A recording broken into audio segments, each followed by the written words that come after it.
ஆசிரியர்களுக்கு வணக்கம். இன்னைக்கு சைக்காலஜில ரொம்ப ரொம்ப ரொம்ப ஈஸியா 20லேருந்து 25 மார்க் எப்படி ஸ்கோர் பண்ணுறதுன்ற ட்ரிக் இன்னைக்கு நான் உங்களுக்கு சொல்லித் தரேன். நம்ம புக்கு ஃபுல்லா படிக்கணும் அப்படின்ற அவசியம்லாம் கிடையவே கிடையாது சைக்காலஜியை பொறுத்த வரைக்கும்.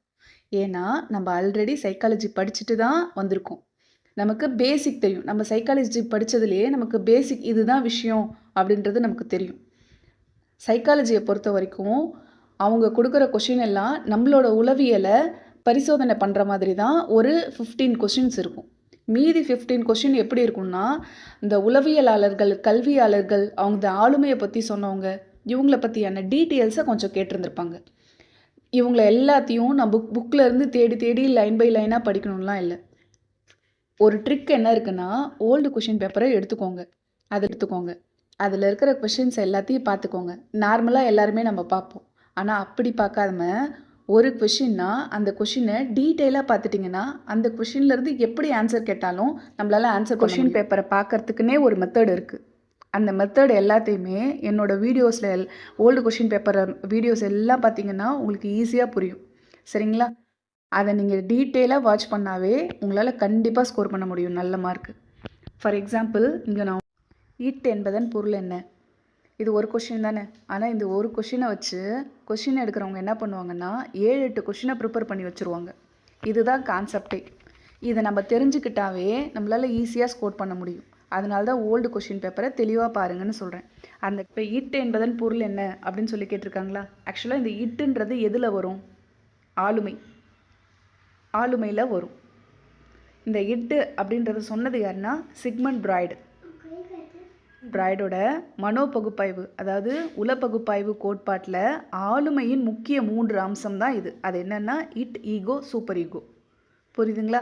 அப்போ இது எப்படி கேட்கலாம்? ஆளுமையின் முக்கிய 3 அம்சங்களை கூறியவர் யார்? Sigmund Freud. ஆளுமையின் முக்கிய 3 அம்சங்கள் என்னென்ன? Id, ego, super ego. இது 3. சரிங்களா? இது என்ன பசங்கள் எந்த பகுப்பாய்வு கோட்பாட்டில் வருகிறது அப்படின்னு கேட்டாங்கன்னா உளவியல் கோட்பாடு, அதாவது மனோ பகுப்பாய்வு கோட்பாட்டில் வருது. இப்போ இந்த ஒரு சின்ன வார்த்தையிலே நம்மளால் இவ்வளோ கொஷின் எடுக்க முடியுதா? இப்படி தான் அவங்க கொஷினை மேக் பண்ணுவாங்க. புரியுதுங்களா? அதாவது சிக்மண்ட் பிராய்டுன்றது அவங்களுக்கு ஒரு கண்டென்ட். அதில் வச்சு அவங்க நிறைய கொஷின்ஸு மேக் பண்ண ஆரம்பிச்சிருவாங்க. அப்போ நம்ம அந்த ஓல்டு கொஷின் பேப்பரை எடுத்துக்கிட்டோம்னா அதில் இருக்கிற விஷயத்த மட்டும் நம்ம டீட்டெயிலாக படிச்சுக்கிட்டாவே நம்மளால் நல்ல மார்க் ஸ்கோர் பண்ண முடியும். இந்த ட்ரிக்கை நீங்கள் ஃபாலோ பண்ணி பாருங்கள். நிச்சயமாக சொல்கிறேன், நெக்ஸ்ட் எக்ஸாமில் நல்லாவே மார்க் ஸ்கோர் பண்ண முடியும். இதோட டீட்டெயில்ஸை, ஒவ்வொரு கொஷினுக்குமான டீட்டெயில்ஸை நான் என்னோடய வீடியோ எல்லாத்துலேயுமே நான் கொடுத்துருக்கேன்.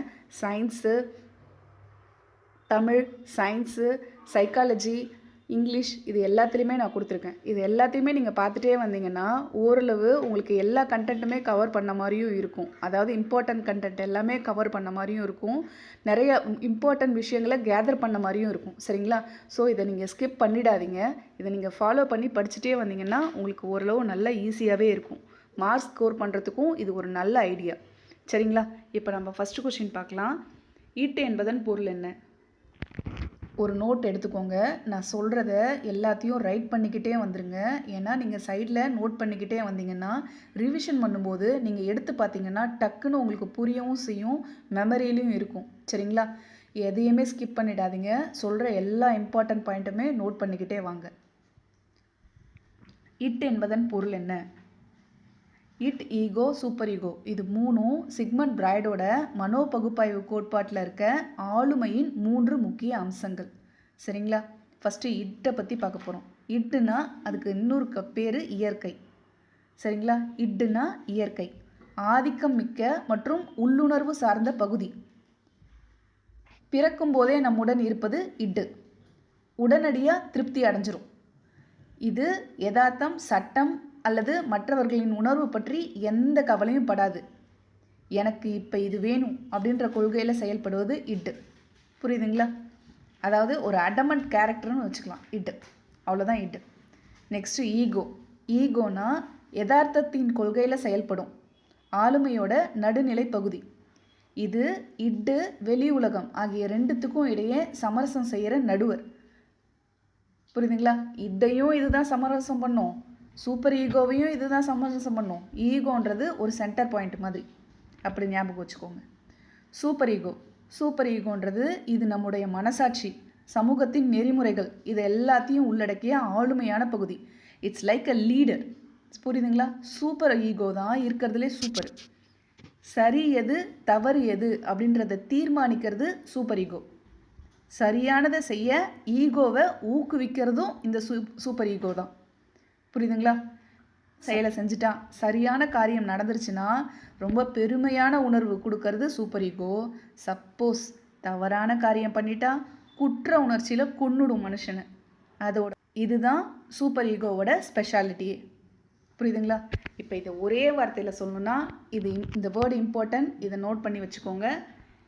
இட்டுன்றது இன்பக் கொள்கை. இட்டுன்றது என்னது? இன்பக் கொள்கை, அதாவது ப்ளஷர் பிரின்சிபல். ஈகோன்றது யதார்த்த கொள்கை, ரியாலிட்டி பிரின்சிபல். சூப்பர் ஈகோன்றது மாரல் பிரின்சிபல், அதாவது ஒழுக்க கொள்கை. இது அப்படியே எழுதி வச்சுக்கோங்க. இது மேட்சிட்டில் கேட்கக்கூட சான்ஸ் இருக்குது. இட்டுன்றது இன்பக் கொள்கை, ஈகோன்றது யதார்த்த கொள்கை, சூப்பர் ஈகோன்றது மாரல் கொள்கை. சரிங்களா? இப்போ இந்த இட்டு அப்படின்னு சொல்லி வந்தாவே உங்களுக்கு என்ன ஞாபகம் வரணும்? ஆளுமையோட 3 முக்கிய அம்சங்களில் இட்டு, ஈகோ, சூப்பர் ஈகோ இருக்குது. சொன்னது சிக்மண்ட் ஃப்ராய்டு. இட்டுனா இன்பக் கொள்கை, ஈகோனா யதார்த்த கொள்கை, சூப்பர் ஈகோனா மாரல் ஒழுக்க கொள்கை. Id pleasure principle, ego reality principle, super ego moral principle. ஞாபகம் வச்சுக்கோங்க. சரிங்களா? நெக்ஸ்ட் கொஸ்டின் பார்க்கலாமா? அனைத்து உடல், அறிவு மற்றும் உளம்சார் செயல்பாடுகளை டேஷ் தன்னுள் அடக்கியது. நடத்தை. Option B.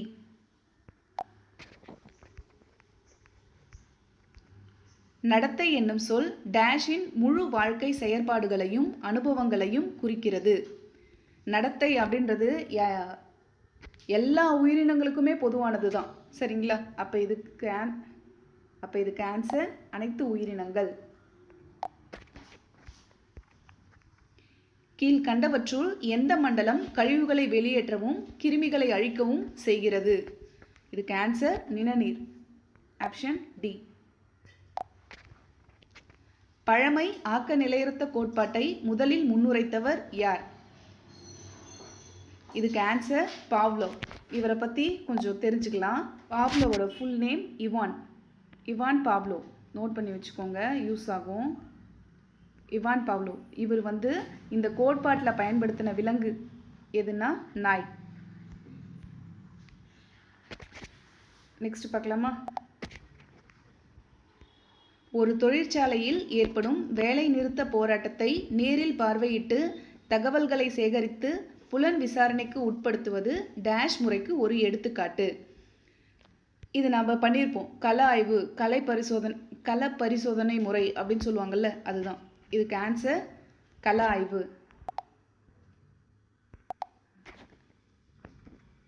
அதாவது இந்த தொழிற்சாலையில் போயிட்டு ஏதாவது ஒரு விஷயத்தை நம்ம கலெக்ட் பண்ணிட்டு வரோம்னா அது ஃபீல்டு ஸ்டடி தானே, அதுதான். பொருட்கள் அல்லது நிகழ்வுகளை எந்த ஒரு செயல்பாட்டின்றியும் குழந்தைகள் உள்வாங்கிக் கொள்வது மற்றும் உருவக சிந்தனையானது எந்த நிலையில் தோன்றும்? அதாவது என்ன கேட்டிருக்காங்கன்னா, குழந்தைங்களுக்கு பொருட்கள் நிகழ்வுகளை எந்த ஒரு செயல்பாட்டும் இல்லாமல் அப்படியே உள்வாங்கிக்கிறது. அது மட்டும் இல்லாமல் உருவக சிந்தனை. நாம் இப்போ ஒரு பால் அப்படின்னு சொன்னால் அந்த குழந்தைங்களுக்கு பால் எப்படி இருக்கும் அப்படின்ற அந்த இமேஜினேஷன் போகும்ல, அது எந்த நிலையில் தோன்றும்னா உருவக நிலையில். Option A. பின்வரும் கூற்று மற்றும் காரணத்திற்கு சரியான விடையை தேர்ந்தெடுக்கவும்.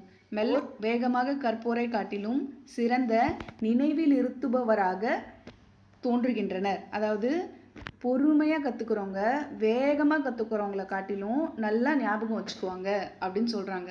கற்கும்போது மறத்தல் மெதுவாக இருக்கும், மெல்ல கற்கும்போது மறத்தல் விரைவாக இருக்கும்.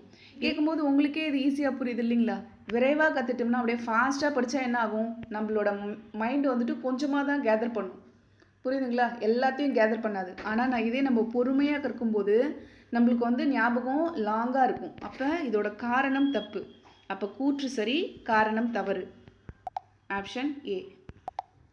கடின இலக்குகளின் அதிகரிப்பானது கற்றல் நிலையை குறைக்கும் என்பதே சிறந்த ஊக்கமாகும் என்ற கூற்றை கொண்ட வரையறையானது.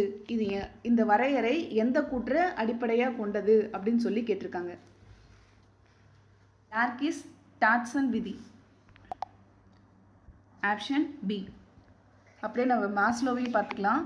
மாஸ்லோவின் விதி நல்லா தெரிஞ்சுக்கோங்க. ஒரு வேர்டு இதெல்லாம் தான் சொல்கிறேன். இது மாதிரி விதியை கொடுத்து யார் சொன்னதுன்னு கேட்கறதுக்கு சான்ஸ் இருக்குது. ஒரு வேர்ட்லேயே சொல்கிறேன், எழுதி வச்சுக்கோங்க, கண்டிப்பாக ரைட் பண்ணி வச்சுக்கோங்க. மாஸ்லோவின் விதி தேவைகளின் படிநிலை கோட்பாடு. சரிங்களா? இது மனிதனின் அடிப்படை தேவைகள்லேருந்து சுய நிறைவு வரை உள்ள தேவைகளை பற்றி விவரிக்கும். அப்போ மாஸ்லோவோட விதியை எப்படி சொல்லலாம்னா, தேவைகளின் படிநிலை கோட்பாடு, மனுஷ தேவையை பற்றினது. தேவைகளின் படிநிலை கோட்பாடு. இந்த டார்கிஸ்-டாட்சன் விதி நமக்கு இங்கே கொடுத்துருக்காங்க. கற்றல் நிலையை குறிக்கும் என்பதை சிறந்த ஊக்கமாகும் அப்படின்ற கூற்ற வரையறையாக கொண்டது. அதுக்கு இன்னொன்றும் சொல்லலாம். இந்த விதி ஊக்கம் மற்றும் செயல்பாடு இவற்றிற்கிடையேயான உறவை பற்றி கூறுவது யாரோட விதினா டார்கிஸ்-டாட்சன் விதி. சரிங்களா? நெக்ஸ்ட்டு அட்கின்சன் விதி. இது சாதிக்கும் தேவைக்கான கோட்பாடு பற்றியது. புரியுதுங்களா? அச்சீவ் பண்ணுறது. இது சாதிக்கும் தேவைக்கான கோட்பாடு பற்றியது. ஓகேங்களா? நெக்ஸ்ட் யாரோடதுன்னா டார்வின்ஸ் விதி. இது நமக்கே தெரியும், பரிணாம வளர்ச்சி கோட்பாடு. இது பரிணாம வளர்ச்சி கோட்பாடு. ஓகேவா? இப்போ இந்த விதி எல்லாத்தையும் ஞாபகம் வச்சுக்கோங்க. இன்னொரு முறை சொல்கிறேன். மாஸ்லோவோட விதி தேவைகளின் படிநிலை கோட்பாடு மனிதனோட அடிப்படை தேவைகள்லேருந்து சுய நிறைவு வரை, மனிதனின் அடிப்படை தேவைகள் டு சுய நிறைவு வரை உள்ள தேவைகளை பற்றி விவரிக்கும். நெக்ஸ்ட்டு டார்கிஸ்-டாட்சன் விதி. இந்த விதி ஊக்கம் மற்றும் செயல்பாடு ஆகியவற்றிற்கு இடையேயான உறவை விவரிக்கிறது. அட்கின்சன் விதி இது சாதிக்கும் தேவைக்கான கோட்பாடு பற்றியது. நெக்ஸ்ட் டார்வின்ஸின் விதி பரிணாம வளர்ச்சி கோட்பாடு பற்றியது. ஓகேங்களா? நெக்ஸ்ட் பார்க்கலாமா? வாழ்க்கையின் டேஷ் நிலையில் தனிநபர் அனைத்து பரிமாணங்களிலும் வளர்ச்சி அடையும் குறிப்பினை வெளிப்படுத்துவர். குமரப்பருவம். இதெல்லாம் படித்தாவே உங்களுக்கு புரிஞ்சிடும். வளர்ச்சி என்பது ஒருவரின் ஒட்டுமொத்த டேஷை பொறுத்து அமைக்கிறது. வளர்ச்சின்றது ஒருத்தவங்களோட ஒட்டுமொத்தமான ஆளுமையை பொறுத்து தான் அமையுது. அவங்க எந்த அளவுக்கு பர்சனாலிட்டியாக இருக்காங்களோ அதை பொறுத்து தான் அவங்களோட வளர்ச்சி அமையும். Option A. மனவெழுச்சி நுண்ணறிவு என்பதனை முதலில் அறிமுகப்படுத்தியவர் யார்? ஜான் மேயர் மற்றும் Peter Salovey. Option C. 2 American பல்கலைக்கழக பேராசிரியர்களால் நுண்ணறிவு மனவெழுச்சி என்ற வார்த்தை டேஷாம் ஆண்டு அறிமுகப்படுத்தப்பட்டது? 1919. Option A. அனைத்து பின்தங்கிய நபர்களில் டேஷ் சதவீதம் பேர், பெரும்பாலான குழந்தைகள் மற்றும் இளம் பருவத்தினர் கடுமையான மனவளர்ச்சி குன்றிய நிலையில் உள்ளனர். இதுக்கு ஆன்சர் 3 to 5. Option C. பொதுவான கூறுகள் மற்றும் நடைமுறை ரீதியான செயல்பாட்டிற்கு அடிப்படையில் பல்வேறு நடத்தைசார் செயல்கள் இருப்பதாக கண்டுபிடித்தவர்?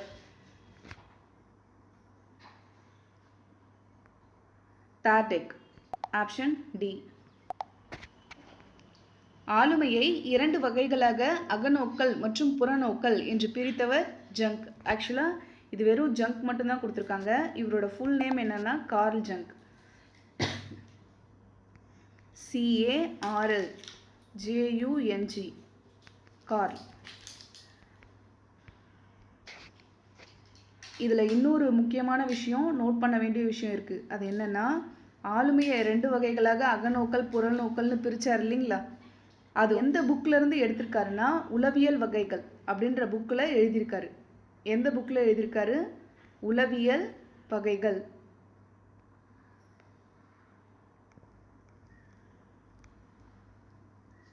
இங்கிலீஷில் சொல்லணும்னா சைக்காலஜிக்கல் டைப்.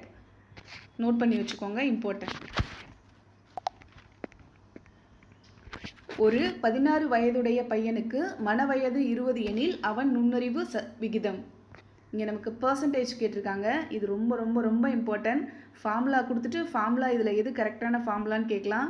இல்லை கால வயது, இங்கே கால வயதுன்னு கொடுப்பாங்க. ஆக்சுவலாக பேசிக்காக அந்த இடத்துல கால வயதுன்னு கொடுக்கணும். ஆனால் அங்கே 16 வயதுன்னு சொல்லிட்டாங்க. அப்போ கால வயது மன வயது கொடுத்துட்டு கால வயது கேட்கலாம். கால வயது கொடுத்துட்டு இல்லை மன வயதும் கேட்கலாம். இங்கே நுண்ணறிவு விகிதம் பர்சன்டேஜ் கேட்டிருக்காங்க. ஃபஸ்ட்டு நம்ம ஃபார்முலா என்னன்னு பார்க்கலாம்.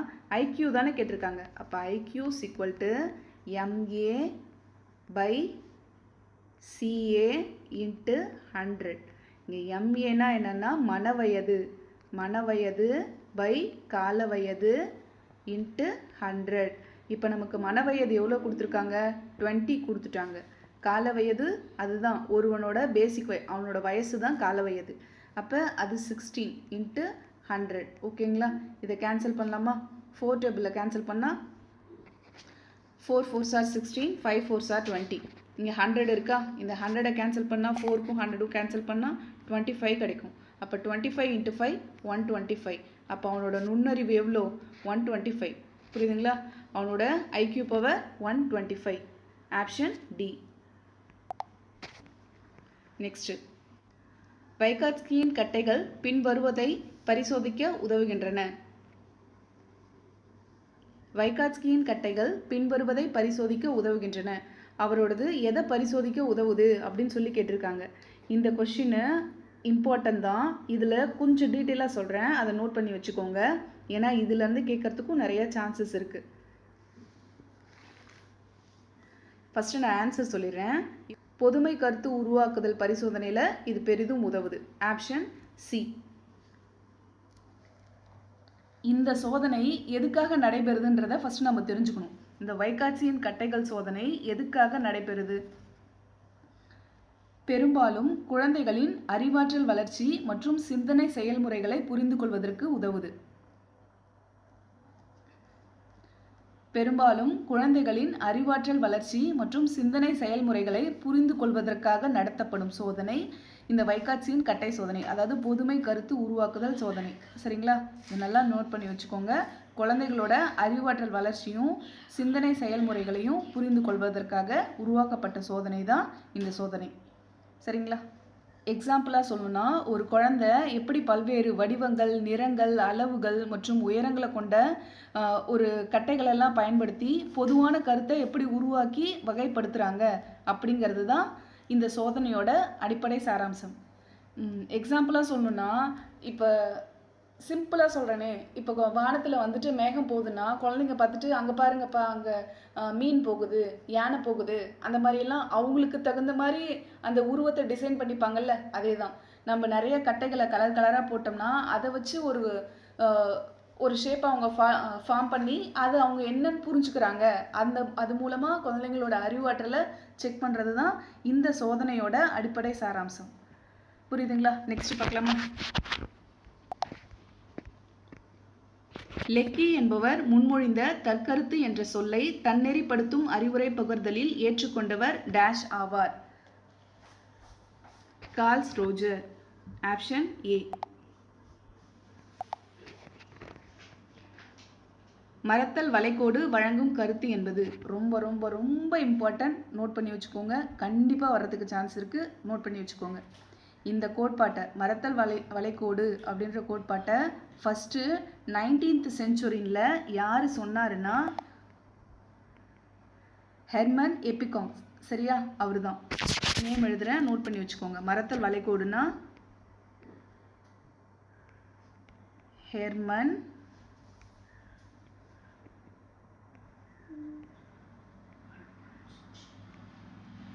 எபிங்காஸ். சரிங்களா? நேமை நோட் பண்ணி வச்சுக்கோங்க. இவர் தான். இது மறக்கும் விகிதத்தை குறைக்க சில வழிகளை சொன்னார். இப்போ குழந்தைங்க படிக்கிறாங்கல்ல, இது எதுக்காக இம்பார்ட்டன்ட் சொல்கிறேன்னா, இப்போ நான் குழந்தைங்களுக்கு இருக்கிற மிகப்பெரிய பிரச்சனையே சொல்லி கொடுக்கறத மறந்துடுறது. அந்த மரத்தலை குறைக்கணும்னா என்ன பண்ணணும் அப்படின்ற வழிமுறையை சொன்னது யாருன்னா இந்த ஹெர்மன் எபிங்காஸ் தான். அதனால தான் சொல்கிறேன் இந்த வளைகோடு ரொம்ப முக்கியம். அது மட்டும் இல்லாமல் கற்றல் முறைகளில் மிகப்பெரிய புரட்சியை ஏற்படுத்தினது இவரோட சோதனை தான். இவரோட அந்த 3 படிநிலைகளை சொல்கிறேன். ஃபஸ்ட்டு என்னென்னா, ஏன்னா இது கேட்கறதுக்கும் சான்ஸ் இருக்குது, மீண்டும் படித்தல் பயிற்சி. ஃபஸ்ட்டு மீண்டும் படித்தல் பை இல்லைன்னா பயிற்சி, அதாவது இங்கிலீஷில் என்ன சொல்லுவாங்க, ரிவிஷன். ஓகேங்களா.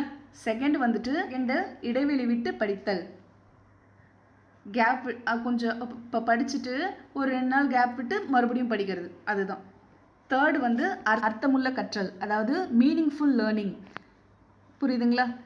படிக்கிறத நல்லா புரிஞ்சு படிக்கணும், அதுதான் இதுக்கான விளக்கம், அர்த்தமுள்ள கற்றல்.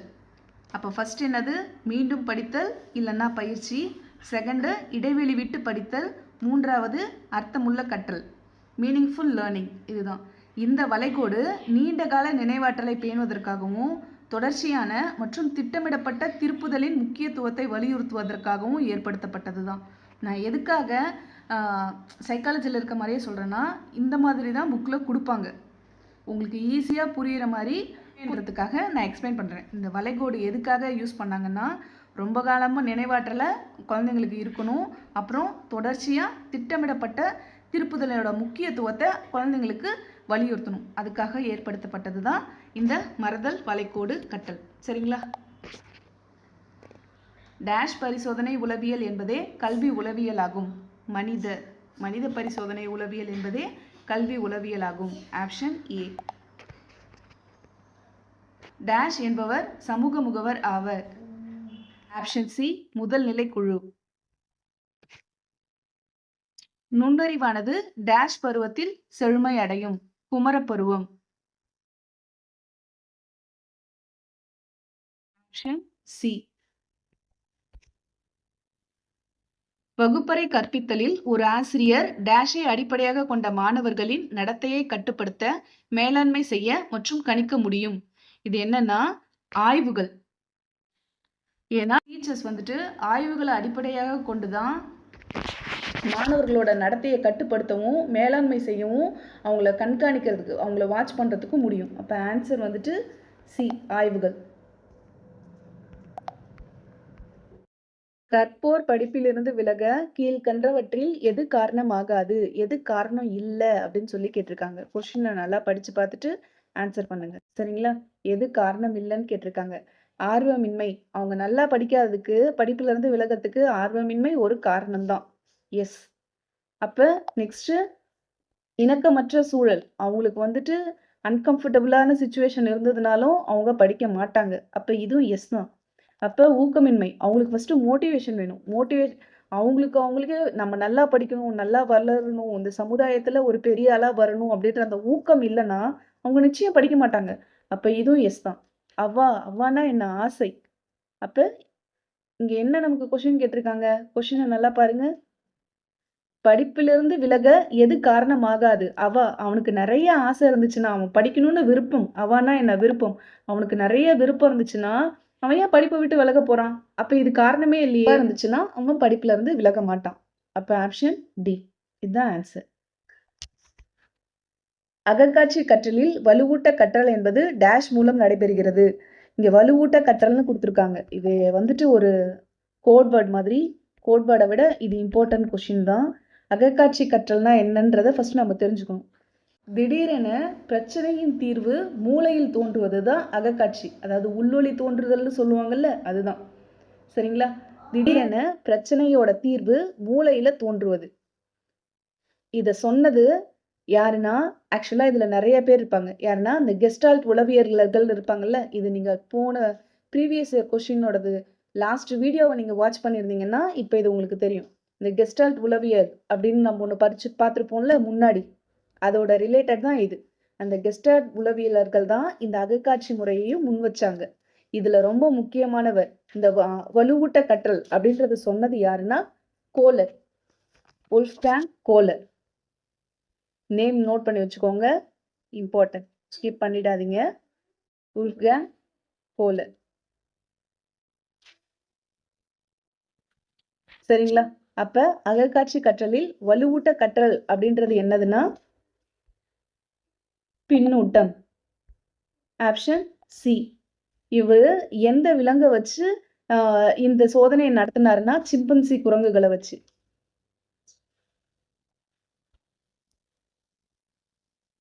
பொறியியல் நாட்டம் என்பது இவ்வகையை சார்ந்தது. கல்வி செயல்பாடுகளை இங்க இருக்கு பாருங்க. கல்வி செயல்பாடு சார்ந்த நாட்டம். பொறியியல் நாட்டம். நெக்ஸ்ட்.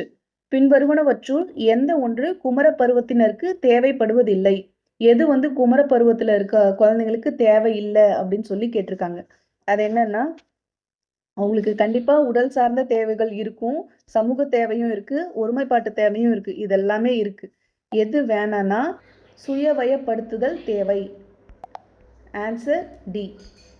சரிங்களா? இப்படி நடத்தைவியலார் கூற்றுப்படி சிந்திப்பதை தொடங்கும் முன் எது முழுமையாக தேவைப்படுகிறது? அதாவது நம்ம சிந்திக்கிறோம்ல, அதை சிந்திக்கிறது தொடங்கறதுக்கு முன்னாடி எது முழுமையா நமக்கு தேவை அப்படின்னு சொல்லி கேட்டிருக்காங்க. அதுக்கு ஆர்வம் கண்டிப்பா தேவை, தேவைகளும் கண்டிப்பா தேவை. நெக்ஸ்ட் ஊக்குவிப்பு. ஊக்குவிப்பு இருந்ததுன்னா தான் நமக்கு அதை யோசிக்கிறதுக்கே தோணும். நம்ம மனம் நம்மள ஊக்குவிக்கணும். அடுத்தது மனத்தின் கருத்துருவம். இதுவும் தேவை. ஏம்மா இந்த 4மே தேவைன்னு சொல்லிட்டேன். அப்ப எதுதாம்மா இதுக்கு ஆன்சர் வரும் அப்படின்னு சொல்லி கேட்குறீங்களா? ஆக்சுவலா இந்த 4 தேவைகளுமே அவங்களே குடுத்துட்டதுனால, மார்க்கும் அவங்களே குடுத்துட்டாங்க. இந்தாங்க வச்சுக்கோங்க அப்படின்ட்டு. சரிங்களா? ஆக்சுவலா இது ஒரு ஸ்டார் கொஸ்டின். 1 மார்க் அவங்க குடுத்துட்டாங்க. வரப்போற எக்ஸாம்ல ஏதாவது ஒரு கொஸ்டின் ரொம்ப டஃப்பா நமக்கு தெரியாத கொஸ்டினா இருந்ததுன்னா, அது ஸ்டார் கொஸ்டினா வரணும் கடவுளே! அப்படின்னு நானும் வேண்டிக்கிறேன். ஏன்னா 1 மார்க் எல்லாருக்கும் கிடைக்கட்டும். சரிங்களா? நாம இப்ப இதுல 30 கொஸ்டின்ஸ் பார்த்துட்டோம். மறக்காம நம்ம சேனல சப்ஸ்கிரைப் பண்ணுங்க. நம்ம சேனல் நியூ சேனல்ன்றதுனால சப்ஸ்கிரைபர் கம்மியா தான் இருக்காங்க. நீங்க குடுக்குற ஊக்கம் தான் எனக்கு மோட்டிவேஷனா இருக்கும். இது மாதிரி சைக்காலஜி கொஸ்டின்ஸ் 2 செட் கொஸ்டின்ஸ் வந்து நான் ஏற்கனவே அப்லோட் பண்ணியிருக்கேன். அதோட லிங்க்க நான் டிஸ்கிரிப்ஷன்ல குடுக்குறேன். மறக்காம கிளிக் பண்ணி பார்த்துக்கோங்க. எல்லாரும் நல்லா படிங்க. ரிவிஷன விட்டுறாதீங்க. All the best. நன்றி.